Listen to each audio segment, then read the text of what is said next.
这个可以搞。今天啊，给德国宝马设计师擦个屁股。它这个现象呢是油表不准，就有时候加满油之后呢，这个指针会卡住不动，或者就指到一半的位置。3系、5系、7系车主都反映过这种油表不准的情况啊。然后他们有的人呢，就是遇到这个问题之后就不修了，就把车子给卖了。造孽！来，我们看一下怎么个事。后排座椅下面这个盖子底下就是油箱的检修口，我先把这几个螺丝给拆掉。那这盖子掀下来，这两个是汽油管、油泵插头，这个就是左右油位传感器的插头，这个就是我们刚刚看到的这个检修口。检修口下面呢有一个这个油位传感器，坏了是可以单独更换的。这个是右侧油位传感器，你看这边还有一个是左侧，它是封在油箱里面的。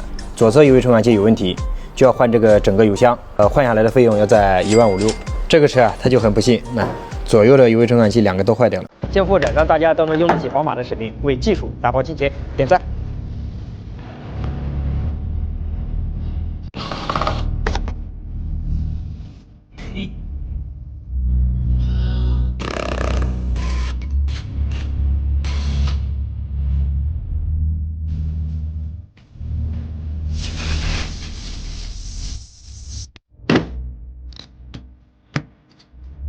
马上先把这个右边的油位传感器给拆出来。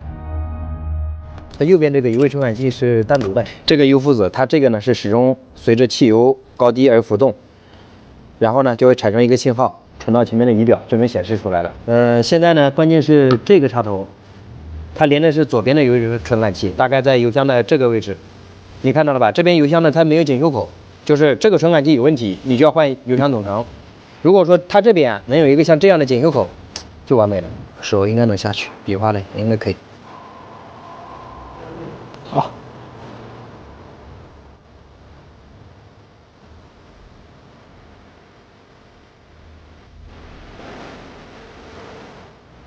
OK， 在这，那看到了，藏在这角落呢。我下手了。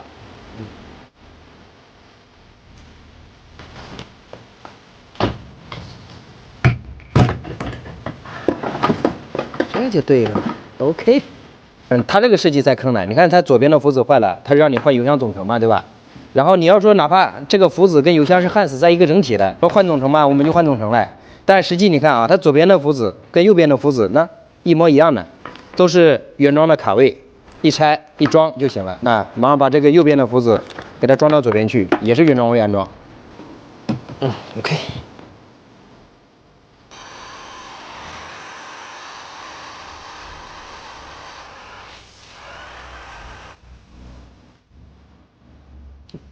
然后往上一卡就行了，就是这个。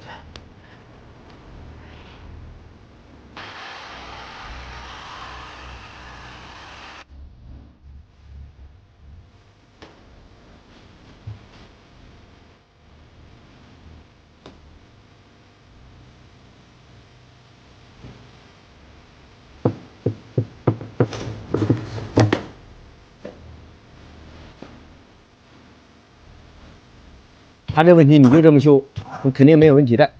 这叫老壶灌新酒，越喝越富有。现在已经没故障了，去加个油试一下。它原来的时候加满油，指针就会卡住不动。我们油浮子换完了，再去加个油就知道它准不准了。